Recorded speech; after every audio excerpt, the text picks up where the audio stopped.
H.A. Hellyer, thank you for being with us.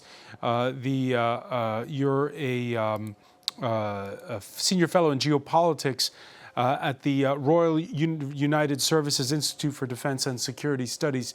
What do you make of the timing of this attack?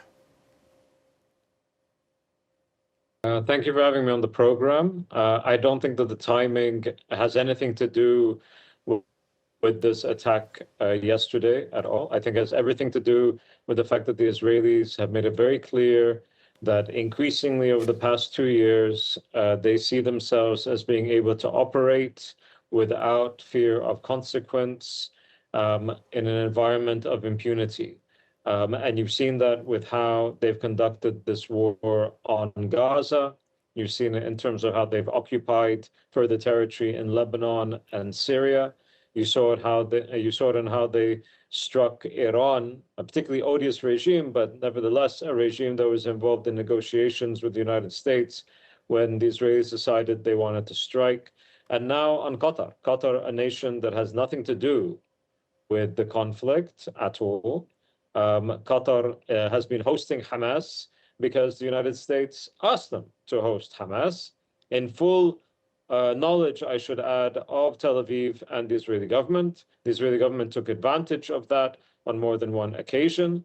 They've been negotiating via the Qataris over the past 2 years multiple times in negotiations that I have to say many in Israel itself think the Netanyahu government were not conducting in good faith, but they were in negotiations, and now they have struck the territory of a sovereign nation in complete violation of international law. I think that we all need to be very clear about what sort of precedent this confirms, that the Israelis will act with impunity, regionally speaking, unless some sort of consequence is shown. And the United States is the country that could show that, but hitherto has refused to do so.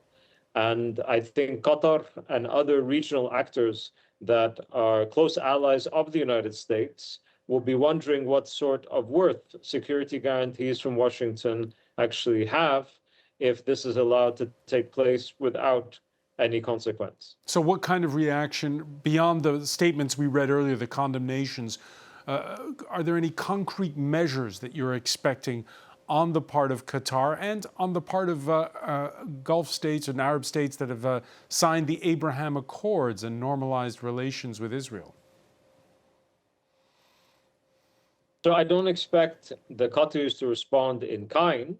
That would be incredibly reckless. And for all of the critiques that people can quite legitimately have of Qatar, they're not reckless in this way. When it comes to the UAE and Bahrain, these are the two countries that were part of the Abraham Accords. I think that they've been looking quite aghast over the past 2 years as Israel has conducted a campaign in Gaza that many, not only in the region, but internationally, consider now to have reached the limit of genocide. The Spanish government, the Irish government, they've said this very clearly, but also many others around the world.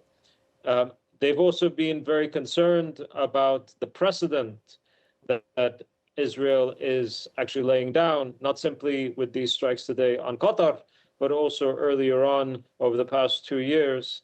And you saw only a few days ago the Emiratis coming out quite publicly and warning the Israelis and warning the United States that if Israel were to annex, and I say formally annex, because already, quite frankly, the West Bank is all but annexed in all but name, but if it were to formally annex the West Bank, then the Abraham Accords would be in jeopardy, and the path of regional integration of the State of Israel would be out the window, and that instead we would see something else. I think this is all very reckless. It's a significant and substantial escalation by the Israelis, and the international community has to respond accordingly, or be unsurprised when the Israelis escalate even further in this environment of impunity. When was the moment that mediation died, or is it dead? Or is it dead? You said earlier in the conversation that all it would take would be a phone call from the White House, and the Israelis would be at the bargaining table. I think that's very true, but I also think that, again, if you look at how the negotiations have been conducted over the past 2 years, and you can see this repeated again and again in the Israeli media over the past 2 years, there's been constant sabotage from the Netanyahu government to make sure that these negotiations did not succeed. So I do think that negotiations right now are very difficult for anybody to take seriously at all. But I'm not sure when they were really genuine. At least in the past 18 months, it's been particularly clear that Netanyahu did not want an end to this war. Netanyahu wanted to see this war continue unless it were on terms that would allow him to declare, quote unquote, complete total victory. So now, even after Hamas, which, by the way, is a particularly odious organization to say the least, but Hamas actually accepted the terms that the Israelis had laid down pretty much. And the Israelis just changed the goalposts and said, no, now we want to see Hamas disarmed. No group is going to willingly do so unless they are ready to surrender. And Hamas has certainly not indicated that it's willing to do that. And in any case, surrender isn't negotiated like that. It's simply done, right? So the future of negotiations, I think, is very stark. I think that the hostage families in Israel are going to be very concerned about their loved ones that are still in captivity and what this will mean to the future of those hostages, considering that Hamas on the ground is going to see that negotiations actually are meaningless. H.A. Hellyer, so many thanks for joining us from London in this special edition. Thank you.